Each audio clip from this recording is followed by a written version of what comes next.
Bonjour, je continue mes expériences de compte-rendu vidéo. Donc maintenant c'est le compte-rendu de la deuxième réunion de coordination qui a eu lieu donc le 26 janvier 2021 avec toujours les mêmes participants, Nicole, Stéphanie, Margot, Pascal et Nicolas.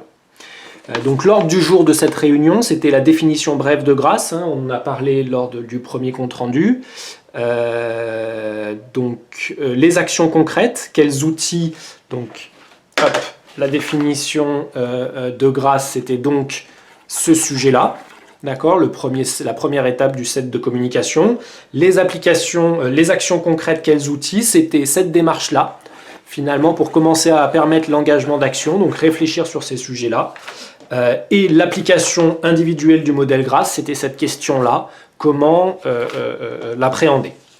On n'a pas eu le temps de discuter de toute façon des points 2 et 3, on n'a même pas eu le temps de terminer la définition de grâce qui est passée de sa version 0.1 à 0.2, mais qui sera de nouveau l'objet de la prochaine réunion mardi prochain. On a parlé aussi entre-temps rapidement des plaidoyers dont la vidéo a été mise sur la chaîne aussi avec Brice et Pauline, et justement de ces principes de coordination, le fait d'en faire des enregistrements, de les mettre sur YouTube, d'en faire des comptes rendus vidéo, des schémas, et de les mettre aussi sur YouTube dans une dynamique de toute transparence.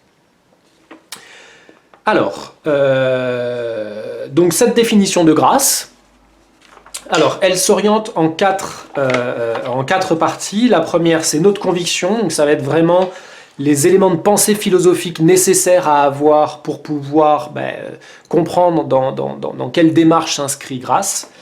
Le deuxième, c'est grâce, qu'est-ce que c'est concrètement? Voilà, qu'est-ce que c'est? C'est quoi? La troisième, ça va être notre référentiel de valeur, donc la paix pour nous, ce qui rejoint le point dont on avait parlé lors de la première réunion et le travail qui est fait actuellement à travers le fil Facebook sur la définition de qu'est-ce que la paix pour vous.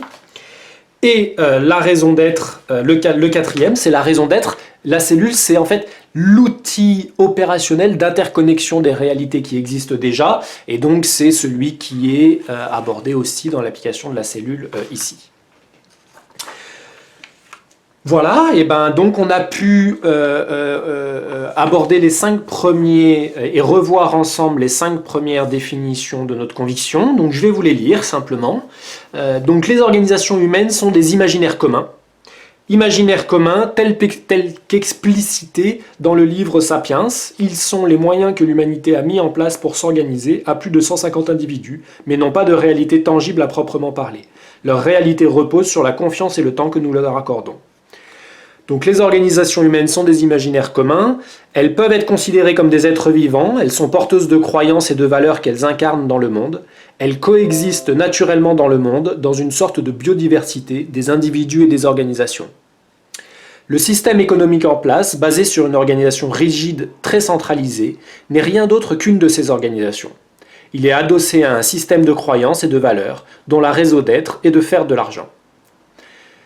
Ancré dans des instincts de peur et de contrôle, il est de moins en moins capable de gérer sa propre complexité, suite à la mondialisation et à l'avènement du digital. Lancé comme un poulet sans tête, il est de plus en plus obsolète pour assurer la pérennité de l'espace humain et la dignité de chacun de ses membres. Le système économique se nourrit de notre temps et de notre confiance. Son pouvoir repose donc entièrement sur nous.